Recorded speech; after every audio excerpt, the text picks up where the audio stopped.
become even more guilty because yesterday I dared to speak about economics without being an economist, and today I will speak about my understanding of eschatology without being a theologist. So I will be double guilty as a result of this panel, and I think it's a bigger problem than anyone's personal problem. We live in the world of narrow niches and narrow definitions of postmodern world or of modern world, and who you are is defined by the matrix. You are stamped a diploma which validates your permission to be this something, and any thinking and conscious human being feels trapped in this jail of modernistic definitions. I was born and raised in the family of executed and repressed scientific intelligentsia, and before I could write, I spoke in poetry, and everyone thought I was a poet. And then I became a geophysicist, and then Soviet Union collapsed, and there was no space for geophysics. And then I think I'm telling your story too. And then because of parents, I had to do something for them, and I started working, and then they started calling me a businessman as a result. And then I met a great philosopher, and I started speaking with the philosopher. And in one of his speeches, Alexander Gelevich says that poets are interesting for philosophers. So I said to him, I only allow myself to argue with you or to speak with you because you're a great philosopher and I'm a very lazy poet. And so this subject of mine today cannot be defined in any genre or in any profession. It's not a subject for a poet. Poet does not have a subject, actually. It's not a subject for a philosopher, it's not a subject for a businessman, even for a geophysicist. Now, I have been reflecting on the influence of the thinking by Alexander Gelevich about the architecture of the demolition of tradition on the planet. And as we all know, in his matrix or in his definition, the deconstruction of pre-modern society, of traditional society, happens via a very comfortable and understandable sequence of events, namely the introduction of three political theories. First comes the liberalism, with René Descartes' individuum at the center, which is an artificial concept. It's an artificial Latin word which means undividable, undividable, atomos.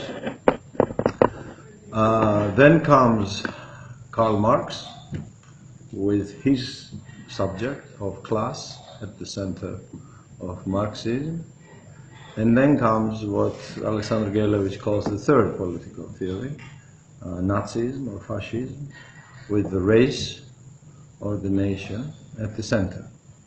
And as he so eloquently points out to us, their deconstruction and demolition happens in the reverse chronology. First, liberalism and Marxism hold hands and destroy the youngest one, fascism. Then the oldest one, liberalism destroys Marxism and is left alone as a beauty without any alternatives. This is where we are. For the last quarter of a century we have been living in the hegemony of no choice. And the absolute champion, the winner, the beauty, which is the last stop, which is presented to us as the last stop. There is nothing else to search. The subject of my today's narrative or brief presentation is centered around this paradigm, this paradigm. I have asked myself two questions.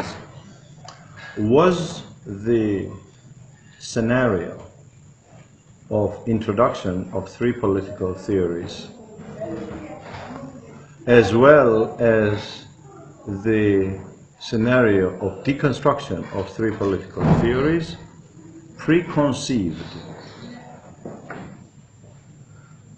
Or, in other words, initially planned like this, centrally?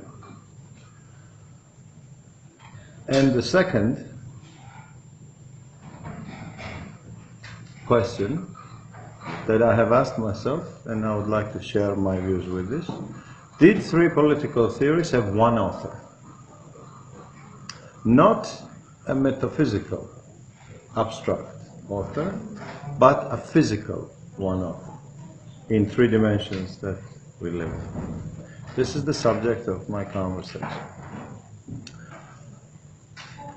You can say from the logical standpoint that almost for sure, if you give a negative response to the first question, whether or not the theater was planned to first bring in liberalism, then bring in Marxism, then bring in fascism, and then destroy them in the reverse order, kill fascism first, then Marxism, then liberalism. If you say, no, this was not an intentional chronology, you can almost certainly say there was no author. Negative response to the first question almost equals negative response to the second question. Although, if we want to be completely faithful to logic, we must admit an exception. We must say that this is not a sign of equality. We must say that it could be that there was a common author. He did not have an integral plan, and he worked ad hoc, by search and trial. So let us first focus on the first issue. The issue of presence of logic in the chronology of modern era and then postmodern era. When attacking this heavy ship, to my surprise, my geophysical education came to my help. And I remembered that I studied, as a part of geophysical science, I studied several adjacent sciences or sub-sciences, such as structural geology and mineralogy. And in the science of mineralogy, crystal, as you know, is the center of everything. Even in humanitarian dimensions, when we want to say something began, something started, we will sometimes say something was crystallized. A paradigmal epicenter of beginning something in human mind is connected to crystallizing something. Krystalizacja in Russian. Now, if you want to describe a crystal in the science of mineralogy, you can only describe it using a point. The only way to describe any formula for a crystal is individual. You need to start with a point, and any crystal is described as a formula of movement of a point around axis. When you were children, you may have played with Rubik's Cube, and you may remember you had some formulas how to assemble it. These are formulas of a crystal. So, for me as a former scientist, it is obvious that crystallizing of modern era, beginning of the destruction of pre-modern, beginning of the destruction of theocentric world with God as center, and the arrival at Friedrich Nietzsche's "we have killed God," could only be based on the crystal, which could only be based on the individual, on the point.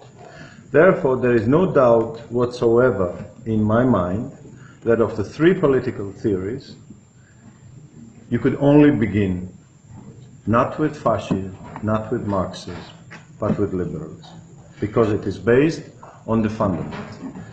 The other ones are derivatives, are производные, are derivatives of the individual. Once this tragedy happens, and I don't think we appreciate fully how big this tragedy is when Adamiani, as we say in Georgian, or human being, is told and forcefully convinced that he is no longer Adamiani, that he is individual. I think this is the biggest tragedy since the first sin of Adam. Because in pre-modern era, I don't think we as modern people appreciate the metamorphosis that happens to mankind when a human no longer understands that he is a component, that he is a part. And when he says I,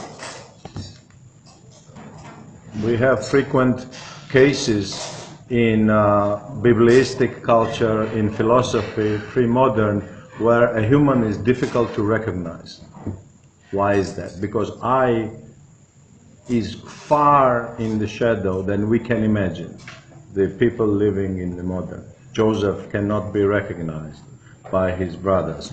Christ himself cannot be recognized by the apostles. Why is this? It's not a trick, it's not a magic. It's a normal feature of a pre-modern society where I don't matter, your face doesn't matter, I don't matter as an individual, I don't exist as a radical subject. I am the father, the brother, the component.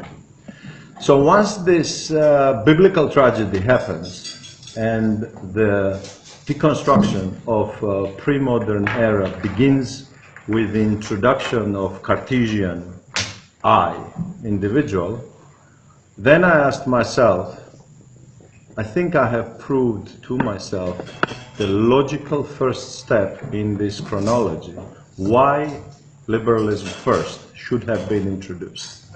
Then I asked myself, then why Marxism first and fascism second, or why Marxism second and fascism third?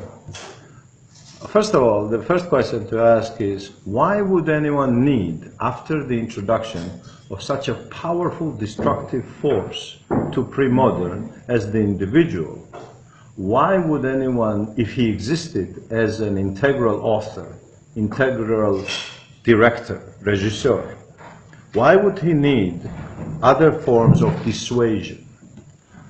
And my answer, my humble answer to this is, he would need to introduce and discredit basic forms of agglomeration or of consolidation, of togetherness, of the communitarianism of the individual. So he, if he exists, and we will try to prove that he exists, needed to introduce, choose, select in the theater the most common forms of agglomeration, ecclesia, of being together, and then make complete fools out of these forms of togetherness.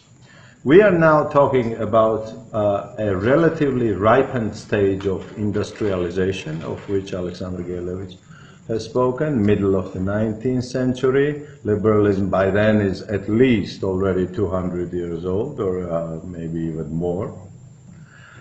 And there are two basic forms. Of course, there are various forms of togetherness, of sabornost, of ertoba, as we call it in Georgian, but two main ones. Because saslovnost, how do you say saslovnost in English? Estateness. Estateness is being destroyed, and we have only two main forms. One is age-old nation, as a form of being together, and the second one is Karl Marx's artificial concept, just like individual, the class.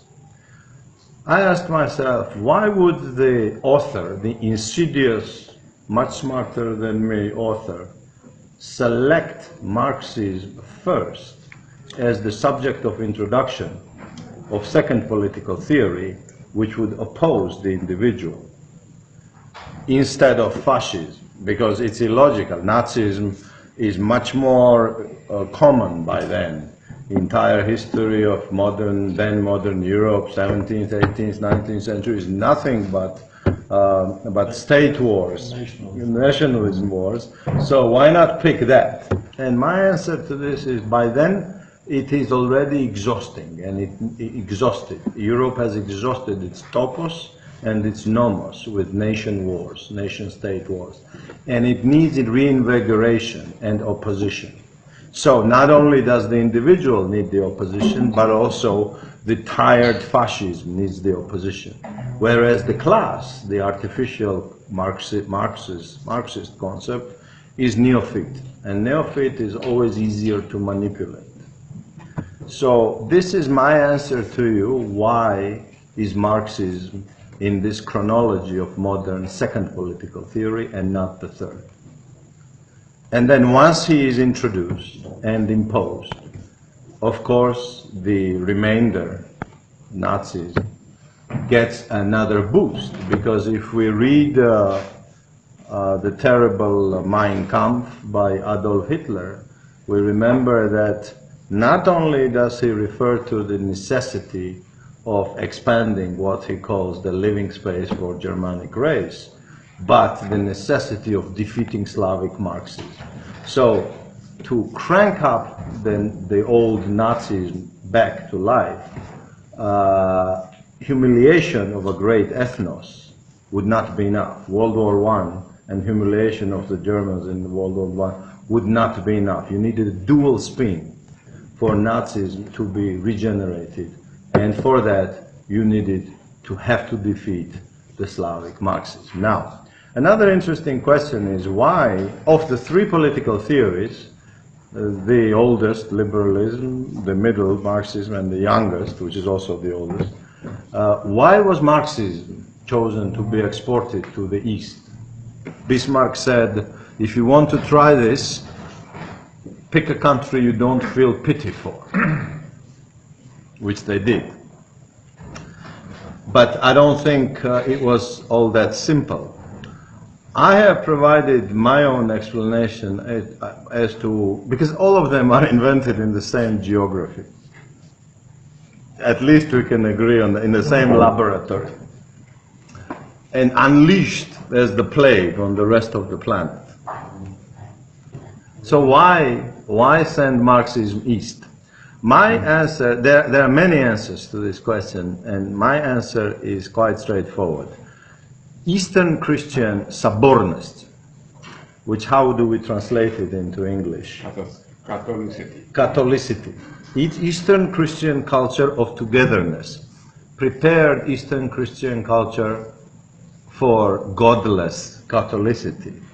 So prepared a more fertile ground for class obsession than for fascism, and certainly than for individualism.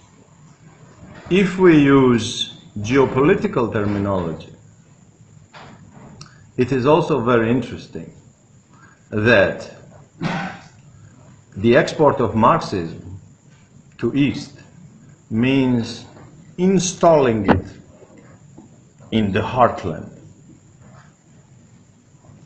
and predetermining defeating of fascism, which remains on the rimland, stuck between Marxism and liberalism behind its back. Another phenomenal example is even Japanese fascism is on the rimland.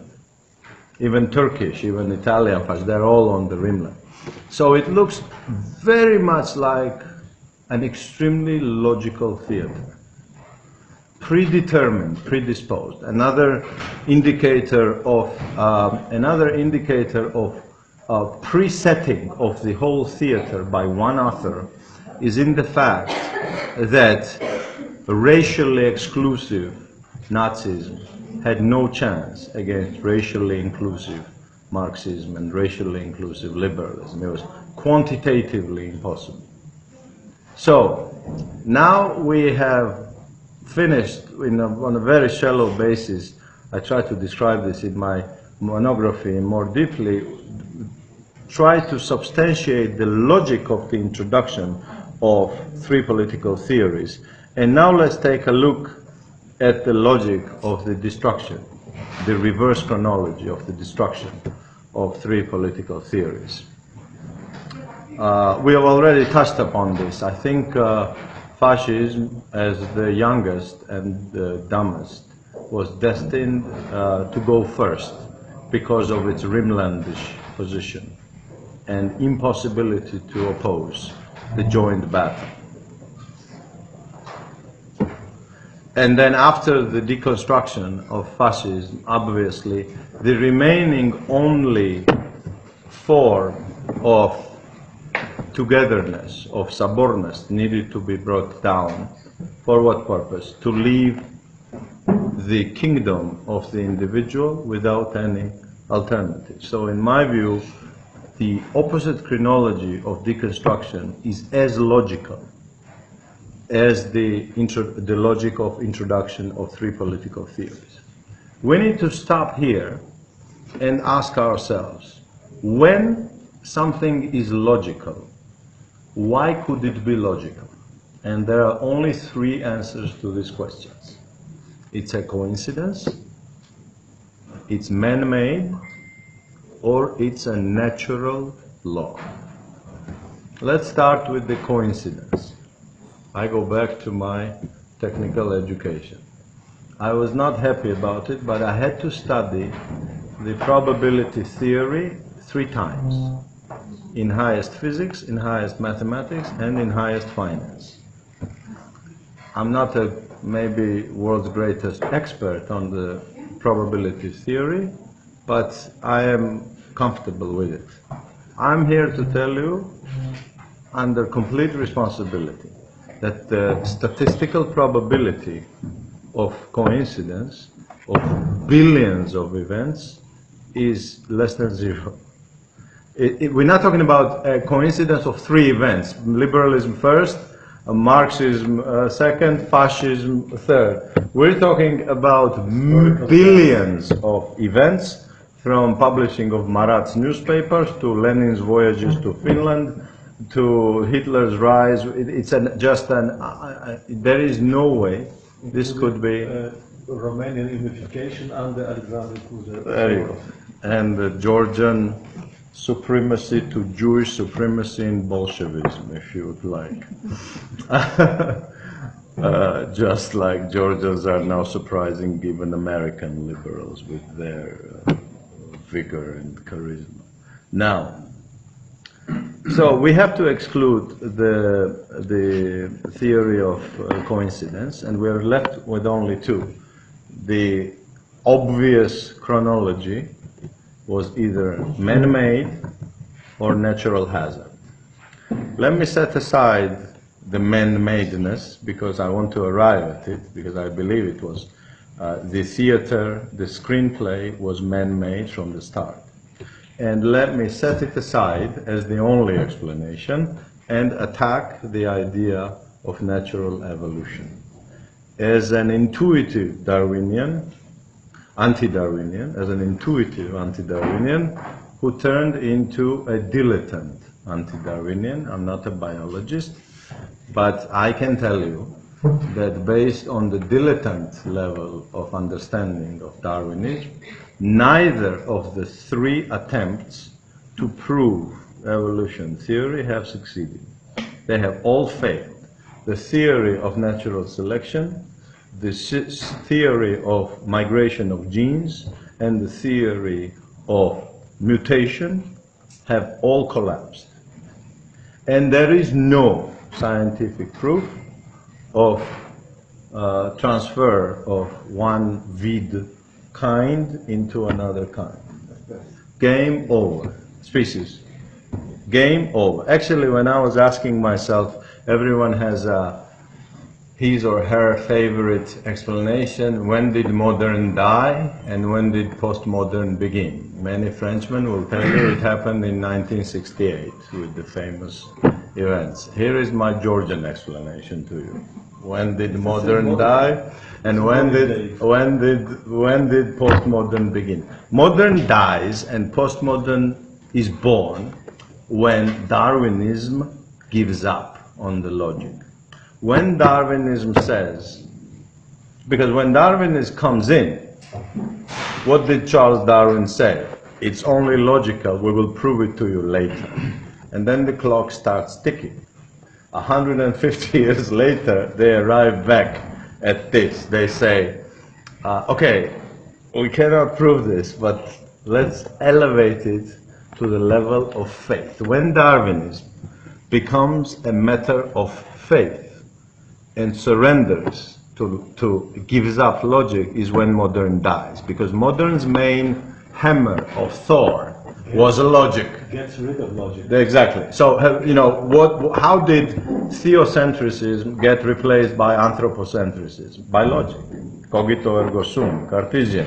So when Darwinism is no longer provable logically is when postmodern begins, in my view. I don't know which biological conference it is or what date it is, but that is when we entered into Quentin Tarantino and surrealism that we are in today.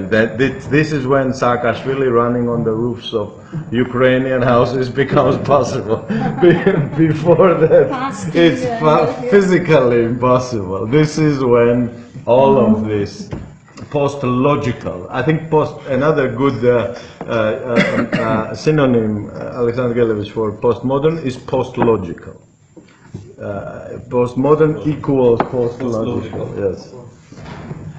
So, we are post-truth. Post-truth began much before, so here is my arrival. I didn't want to arrive. That this demonstrated absolute sequence and logic of introduction of three political theories and destruction of political theories, which is logic, is man-made, because it cannot be a coincidence and it cannot be a natural hazard. Now, obviously my next question to myself was, what next? Because my euphemism or my analogy that I have used here, which Alexander Gelevich has mentioned, is three horsemen of apocalypse. Why? Because these three horsemen of apocalypse have brought more blood and tears to the mankind than its entire previous history. Of course, the bloodiest of all three is liberalism. Liberalism kills more people than fascism, and every year, fascism and communism together throughout their existence. Liberalism kills 45 million babies in their mother's wombs every year. That's more than both world wars combined and Holocaust. And liberalism does it every year. And ever since this mass practice of homicide, it has killed more than 1.5 billion people. There is no comparison to this with anything else. Added to this, countless numbers of narcotics and pharmacological mafia related deaths and modified genetically modified food-based deaths, which are uncountable. You cannot really account for it. And they all belong to liberalism. Neither Marxism nor fascism can claim them and say they are mine. They belong to them. So fascism and communism are innocent children in their lethalness. Then compared, all of them Western-made, all of them unleashed as a plague on the East and North and South. But liberalism by far is the most deadliest. But of course, fascism and communism are much less insidious, much more obvious, much more hammer-like, but they're no babies either. So this is why I have ventured to call them the three horsemen of apocalypse. And obviously, as a result of this analogy or of this allegory, I have arrived at my self-fulfilling prophecy, or the self-happening question: who is the fourth one? Of course, I didn't want to be infantile or too childish, and I asked myself, Levan, are you carried away? You know, maybe you should stop here, forget your analogy, and say that's it. There is no fourth horseman. And so let me explain to you my logic why I think there is a fourth horseman, rather than liberalism as the last of our disasters. The reason I have come to this conclusion is my empirical evidence of my life. My grandparents and parents have fought fascism with everything they had and defeated fascism. It wasn't what Donald Trump says, that America defeated fascism. It was us, with the Russians who defeated fascism. And we thought we defeated fascism. We were wrong. Then my parents and my generation fought communism with everything we had. And we thought we defeated communism. And now, at the beginning of the death, I think it's the end of the death of liberalism. Liberals, of course, will say they're here forever. But it's obvious for me that liberalism is dying, and so the question is the second coming or the apocalypse is after this, or something in between?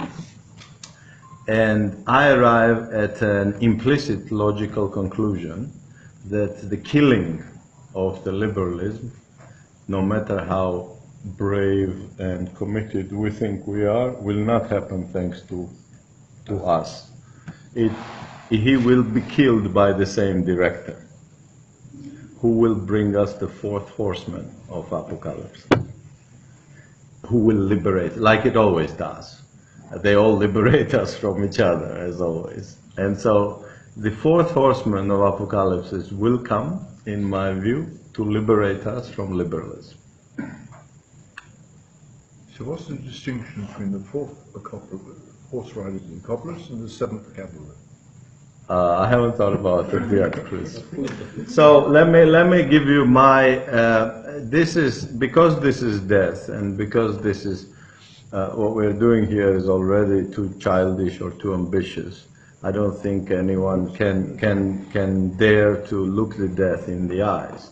So my description of what I'm doing right now is not looking at the fourth horseman, because I don't think anyone can look the death in the eyes. I think it's a tangent glance towards, philosophically there's a big difference between looking at something straight and glancing. So what I'm doing now is I'm glancing, I'm throwing the first tangent glance towards the fourth horseman of apocalypse.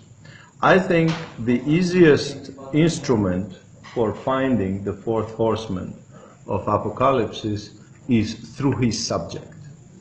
If René Descartes' individuum, artificial concept, was the subject of liberalism, if Karl Marx's artificial class was the subject of second political theory of modern, and if artificial concept of race was the center of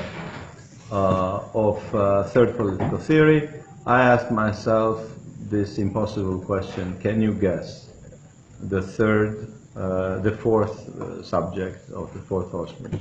of apocalypses. I had to go to Aristotle and look at his favorite classification of three sources of power.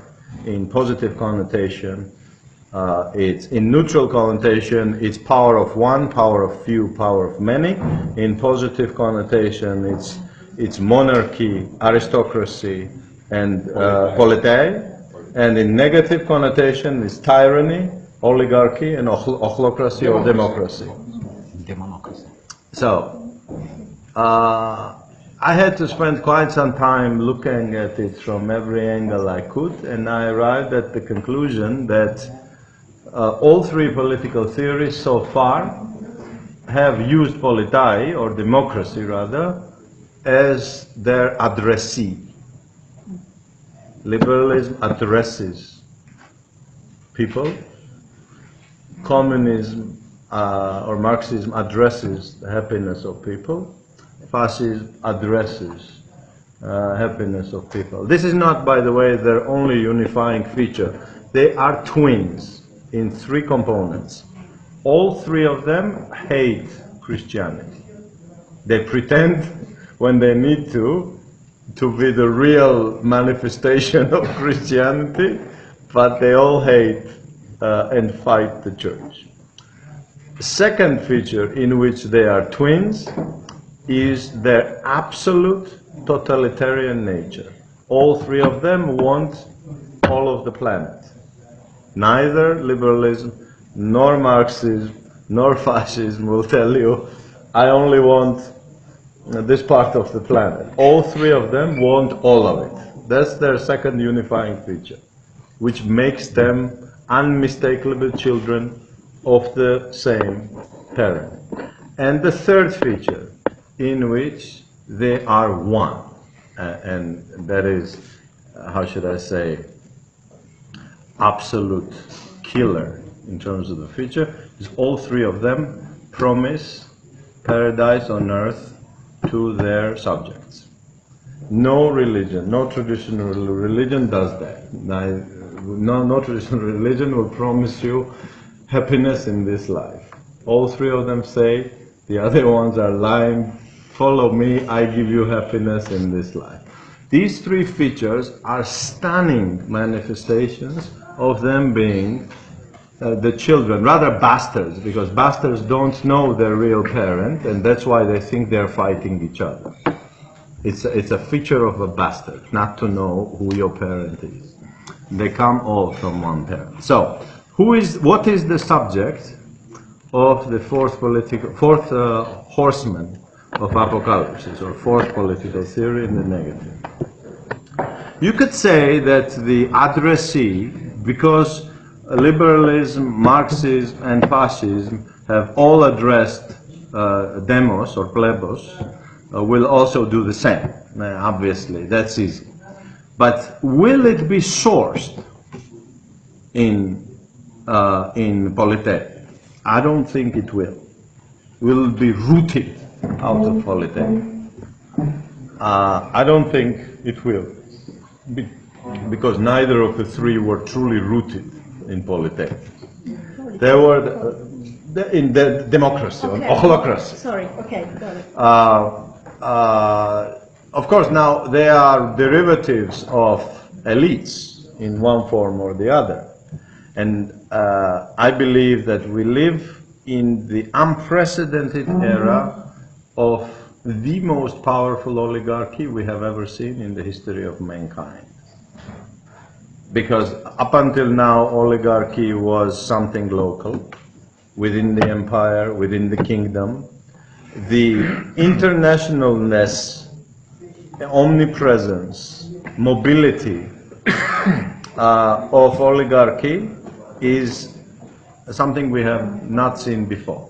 So you could say that the time has come for oligarchy no longer to hide behind the pretext of politei, the happiness of people, and just announce itself, say, we own you, and we, or one of our avatars, will be the subject of the fourth political theory. But I came to a conclusion that this is not possible, And here is why. The collapse or the perishing or the dying of previous two political theories did not go completely without consequences. Let me give you an example. Fascism was killed, but racism has remained an integral feature of Western civilization forever. Embodiment of racism is Western civilization. It thinks it's no longer racist because it no longer speaks about white people, but the fact that they still speak in the terminology of developed world versus developing world is the greatest manifestation of irreversible, eternal racism of the Westerners, no matter who they are. So, fascism died, but one of its main features remained on the planet forever. Did Marxism die without consequences? Of course not. Marxism died, but ugly scars of Marxist poison are on the body of the planet also forever. Should I give you examples?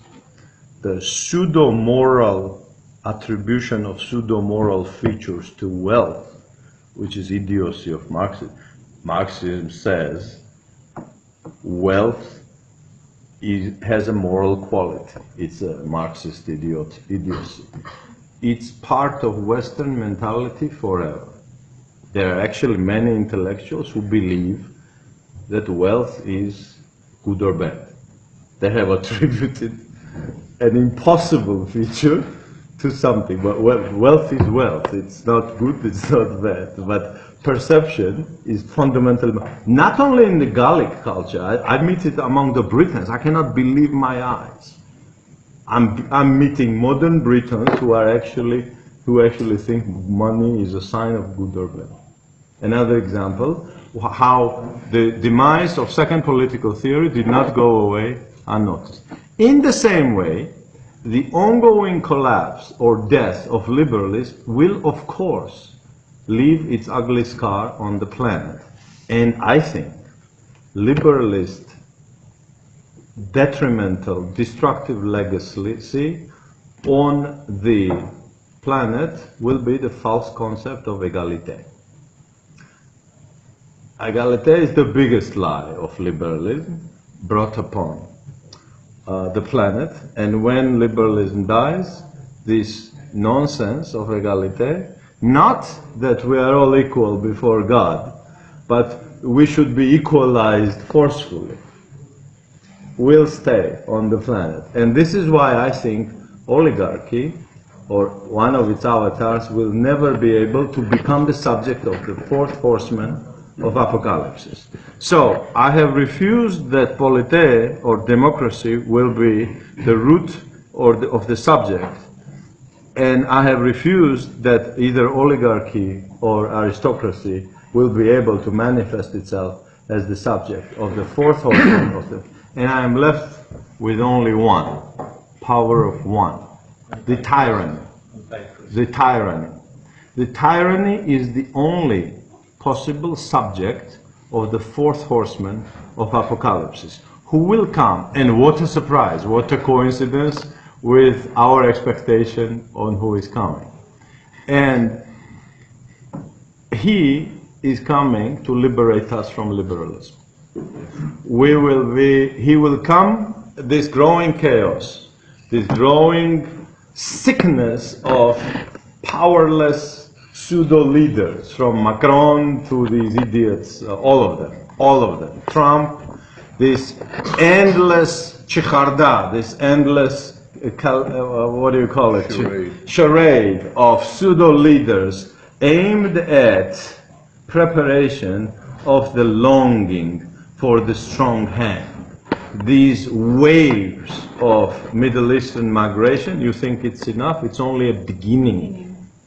The chaos in financial crisis is aimed at exhausting polité, begging for order. So If we think 20th century was bloody and messy, we haven't seen nothing yet. It was just a prelude. The blood that will be shed in the 21st century will be multifold more than what was shed in the 20th century. You don't believe me? Look at the first 17 years of this century. We have already killed 2 million Arabs for no reason whatsoever. And we think it's okay. 2 million Arabs have been killed in search for Al-Qaeda, which n'existe pas. It's only a prelude to what is coming. The total space of of heroin fields in Afghanistan before the NATO invasion was 4,000 hectares. You know how much it is now? 220,000 hectares. Afghanistan invasion is a heroin-based invasion. If NATO was fighting Al-Qaeda and its resources, how could the plantations of heroin grow from 4,000 hectares to 220,000 hectares? We are entering the preparation in which plebs will be begging for orders. And he who comes, and we don't know if it happens in this century or 1,000 years from now, because it's a heresy. Viewing apocalypse as a fixed date in calendar is a heresy. Either one of us sitting here can accelerate or decelerate apocalypse by our actions. But the regisura, the direction, is obvious. He who comes will help us. He will calm down the planet, he will end the wars, and he is the fourth horseman of apocalypse. Thank you for your attention.